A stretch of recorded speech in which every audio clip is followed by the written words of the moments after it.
Welcome to Edusprint academy.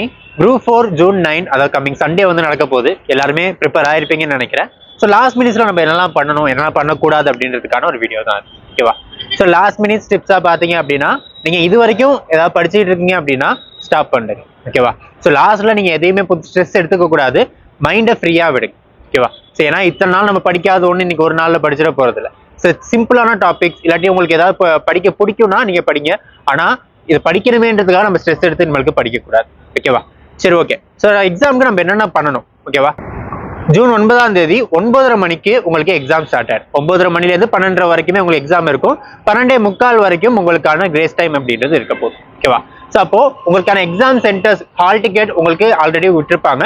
So அதில் பார்த்து hall tickets கொடுத்துருக்க வென்யூக்கு முன்னாடியே போய் ரீச் ஆயிடுங்க. ஸோ ஹால் டிக்கெட்லேயே நமக்கு மென்ஷன் பண்ணியிருக்காங்க 8:30 நம்ம வந்து ஹாலில் ரிப்போர்ட் பண்ணியிருக்கணும் அப்படின்னு. கிரேஸ் டைம் அப்படின்றது 9 மணி வரையுமே இருக்கலாம். ஸோ 9 மணிக்கு மேலே யாரையுமே அலோவ் பண்ண மாட்டோம் அப்படின்றத ஸ்ட்ரிக்டாக சொல்லியிருக்காங்க. அப்போ முதல் நாளே நம்மளோட ஹால் எங்கே இருக்கு, அதுக்கு போகிறதுக்குன்னா நம்ம ரொம்ப தூரமாக இருக்கு அப்படின்னா முன்னாடியே அந்த ரூட்ஸ் எல்லாம் தெரிஞ்சு வச்சுக்கோங்க. எந்த இடத்துல பக்கத்தில் போகலாம், ஸோ பஸ் ரூட் வேணும்னா பஸ் ரூட் தெரிஞ்சு வச்சுக்கோங்க. எந்த பஸ் ஏறணும் அப்படின்றது முன்னாடியே இன்ஃபர்மேஷன் தெரிஞ்சு வச்சுக்கோங்க. ஏன்னா காலையில் இதெல்லாம் தான் நமக்கு ஸ்ட்ரெஸ்ஸை ஏற்படுத்தும், ஓகேவா?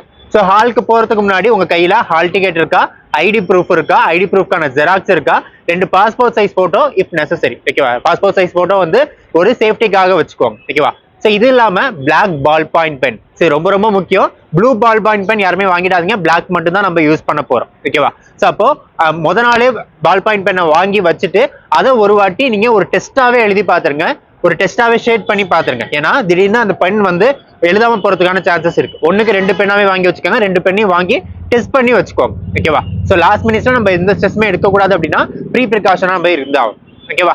ஸோ இது இல்லாம நீங்க வந்து ஹாலுக்கு முன்னாடியே போயிட்டீங்க அப்படின்னா எல்லாமே ரிலாக்ஸ்டா உட்காந்துங்க. ஸோ அவங்க படிக்கிறாங்க இவங்க படிக்கிறாங்கன்றதுக்காக நம்ம எடுத்து புரட்டி எல்லாத்தையும் பார்த்துக்கிட்டோம்னு அவசியம் இல்லை. ரிலாக்ஸ்டா இருங்க, மைண்ட் ஓப்பன் மைண்டடா வைங்க. எக்ஸாம் அட்டன் பண்ணும்போது ஓப்பன் மைண்டடா எக்ஸாம் அட்டன் பண்ணு, ஓகேவா? நம்ம கொடுத்துருக்க எல்லா கொஸ்டினுமே நமக்கு தெரியணுன்ற அவசியம் இல்லை. ஆனா சில கொஸ்டின் நம்ம லாஜிக்கலா நம்மளால ஆன்சர் பண்ண முடியும். அப்போ நம்ம மைண்டை ப்ராடா வச்சிருந்தா மட்டும்தான் நம்மளால லாஜிக்கலா அந்த கொஸ்டின்லாம் திங்க் பண்ண முடியும், ஓகேவா? ஸோ எல்லாருக்குமே ஆல் தி பெஸ்ட், நல்லா பண்ணுங்க.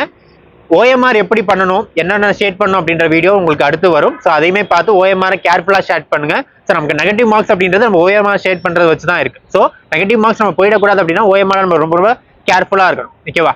ஸோ இது எல்லாமே மைண்ட்ல வச்சு ப்ரிப்பேர் பண்ணுங்க. All the best, thank you.